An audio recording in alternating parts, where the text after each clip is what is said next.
Hi, Bob the Canadian here. Welcome to this English lesson where we're going to talk about 10 very common English questions that English speakers either use or hear as they go through their day. The other week I thought to myself I should keep track of all the questions that I hear and all the questions that I ask as I go through my day, and I should turn it into an English lesson. And this is it.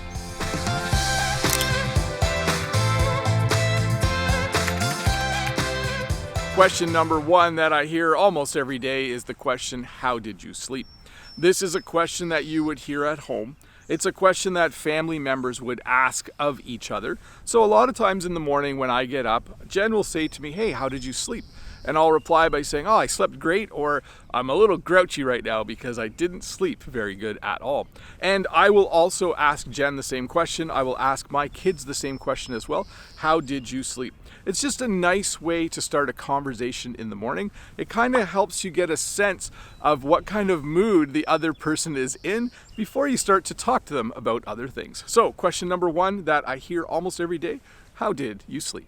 The second question is also a question that you use in the home, and it's a question that starts with, have you seen my, and then it might end with car keys or phone. I'm guilty of asking this question quite a bit. I'll say to Jen in the morning, have you seen my car keys? Have you seen my phone? Notice I don't use this question. I don't say, where are my car keys or where is my phone? Because when you use that question, it almost implies that the other person should know where they are. So a polite way to ask about where something is that you lost yourself is to use that phrasing. Have you seen my car keys? Have you seen my phone? I ask one of those two questions almost every morning. The third really common question that I hear in the morning, because Jen asks me this question a lot, is the question, are you running late? Sometimes in the morning I get up and I have a shower and I have breakfast and I'm trying to find my keys or find my phone, and time is ticking. That means that I'm starting to become late for work. When I'm in that mood, when I'm moving fast and looking for stuff to try and get out the door, sometimes Jen will say, hey, are you running late? Basically what she's saying is, are you starting to become late for work? Have you spent too much time getting ready to go, and are you now going to be late for work? So another question you will hear quite often in the home would be the question, are you running late? There's another question that Jen usually asks me before I leave the house, and it's the question, when do you think you'll be home? Or what time do you think you'll be home? My workday ends at around 4:30, but it's not always over at the same time every day. Sometimes I have errands to run after work as well, so Jen sometimes is curious about when I'll be getting home. So she'll ask one of two questions. What time do you think you'll be home? Or when do you think you'll be home? The fifth most common question I hear every day is a question that I hear at work, and I hear this question when I walk in the door, and I hear it multiple times, and it's the question, how's it going? It usually starts with the word hey. We like to say, hey, how's it going? And I know there are a lot of videos that English teachers have made saying that you should use other phrases when greeting people, that hey, how's it going is really common, and you should have some variety when you say hi. But the reality is, this is the phrase that English speakers that I know use all the time. When I walk in the door at work, when I see my boss, he says, hey, how's it going? And I say, pretty good, how are you? When I see someone at work, when I see a colleague, I say, hey, how's it going? And they usually respond by saying, oh, pretty good, how are you? So even though it's a super common phrase and maybe you would like some variety in your English speaking, it's still very, very common for English speakers to say, hey, how's it going? The sixth super common question that I hear at work is the question, can you give me a hand with something? At my job, sometimes it takes more than one person to do certain parts of the job, and sometimes people need help.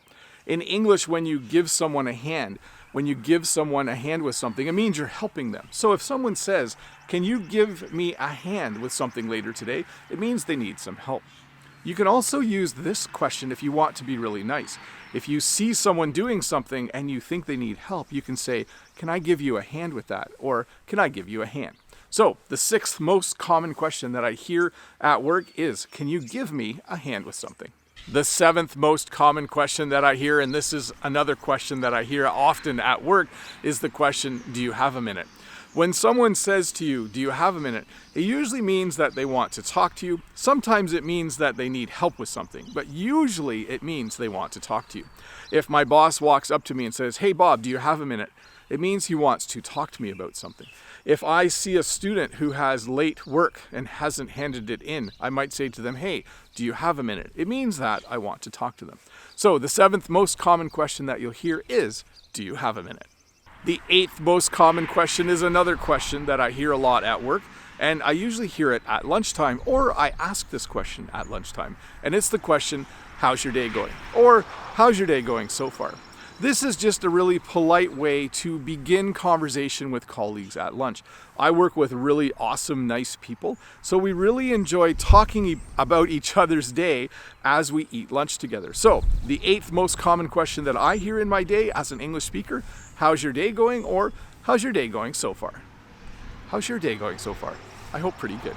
The 9th most common question that I either hear or ask is the question, "How was your day?" This is a question that I ask at home. This is a question that I ask Jen almost every day, and Jen asks me the same question. When I get home from work, as soon as I see Jen, I usually say, "Hey, how's it going? How was your day?" So I greet her with, "How's it going?" again, and I say, "How was your day?" And Jen will explain a little bit about how her day went. And then she'll say to me, "How was your day?" And I will tell her a little bit about what happened at school and what happened at work. So the 9th most common question that I hear and that I ask, and that happens almost every day in my life, and I think it's a really important one, is the question, "How was your day?" So I said I was going to help you learn 10 common English questions that I hear or use every day, but it's actually going to be 11. There's going to be a bonus question. The 2 last questions are the 2 questions I hear at the end of the day.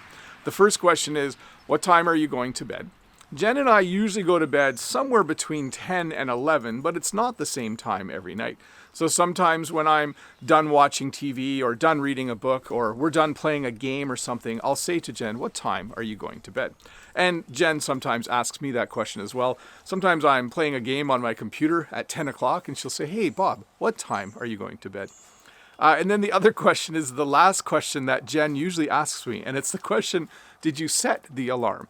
So at the end of the day, it's important to set your alarm clock. Sometimes I forget to do that, so it's really nice to have Jen there to ask me that question, "Hey Bob, did you set the alarm?" Well, hey, thank you so much for watching this English lesson about common English questions that English speakers either hear or use as they go through their day. I hope you enjoyed this lesson. If you did, please consider clicking that subscribe button if you're not already a subscriber. And giving me a thumbs up is just a good idea if this lesson helped you learn a little bit more English. And of course, if you have the time, why don't you stick around and watch another English lesson.